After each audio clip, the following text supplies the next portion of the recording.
उत्तर प्रदेश और बिहार में छठ पूजा एक बहुत ही महत्वपूर्ण और भव्य त्योहार है जिसे विशेष उत्साह और श्रद्धा के साथ मनाया जाता है।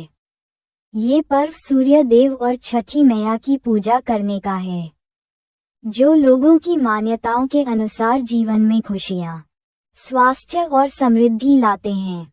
छठ पूजा खासतौर पर नदियों के किनारे या तालाबों में होती है, जहां श्रद्धालु जल में खड़े होकर सूर्य को अर्घ्य देते हैं। छठ पूजा के मुख्य आकर्षण 1. नदी के घाटों की सजावट। गंगा, सरयू और अन्य नदियों के घाटों को दीयों और रंगीन फूलों से सजाया जाता है। जगह जगह पर पूजा के आयोजन होते हैं और श्रद्धालु घाटों पर परिवार के साथ पहुंचते हैं। 2. उदीयमान और अस्त होते सूर्य को अर्घ्य *।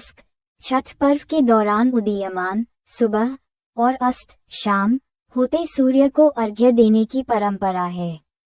लोग हाथों में जल, दूध और फल लेकर सूर्य देव को प्रणाम करते हैं। 3. पारंपरिक प्रसाद *। इस पूजा में ठेकुआ, कसार, नारियल, केला, ईख और अन्य पारंपरिक प्रसाद बनाए जाते हैं। विशेष ध्यान दिया जाता है कि प्रसाद शुद्धता के साथ तैयार हो। 4. नहाई खाया, खरना और अर्घ्य का महत्व *।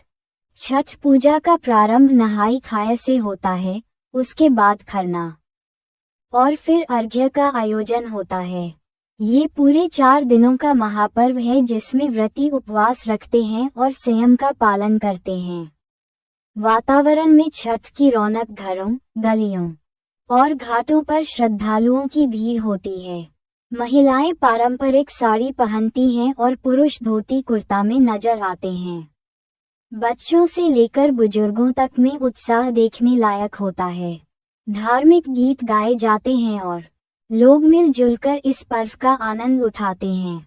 छठ पूजा का महत्व। छठ पूजा की परंपरा सदियों पुरानी है और इसका महत्व जीवन में सकारात्मकता और सुख समृद्धि के लिए है। सूर्य देवता को जीवन का स्रोत माना जाता है और उनके प्रति श्रद्धा से जीवन में आशा और ऊर्जा का संचार होता है।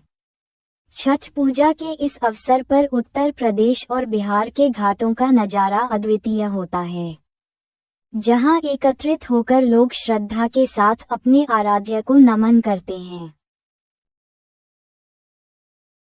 एक कथा के मुताबिक महाभारत काल में छठ पर्व की शुरुआत हुई थी। सबसे पहले इस पर्व की शुरुआत सूर्यपुत्र कर्ण ने पूजा करके की थी। कर्ण सूर्यदेव के बहुत बड़े भक्त थे। वह घंटों पानी में खड़े होकर सूर्य भगवान को अर्घ्य देते थे। सूर्य देव की कृपा से ही कर्ण महान योद्धा बने थे। छठ पर्व में सूर्यदेव को अर्घ्य देने की परंपरा यहाँ से प्रचलित हुई। इसके अलावा एक कथा और भी प्रचलित है। कथा के मुताबिक जब जुए में पांडव अपना सब कुछ हार गए, तो द्रौपदी ने छठ पर्व रखा था। इस व्रत से पांडवों की मनोकामना पूरी हुई और उन्हें अपना राजपाट वापस मिल गया। लोक परंपरा के अनुसार सूर्यदेव और छठी मैया का संबंध भाई बहन का है, इसलिए छठ महापर्व के मौके पर सूर्य देव की आराधना फलदायी मानी जाती है।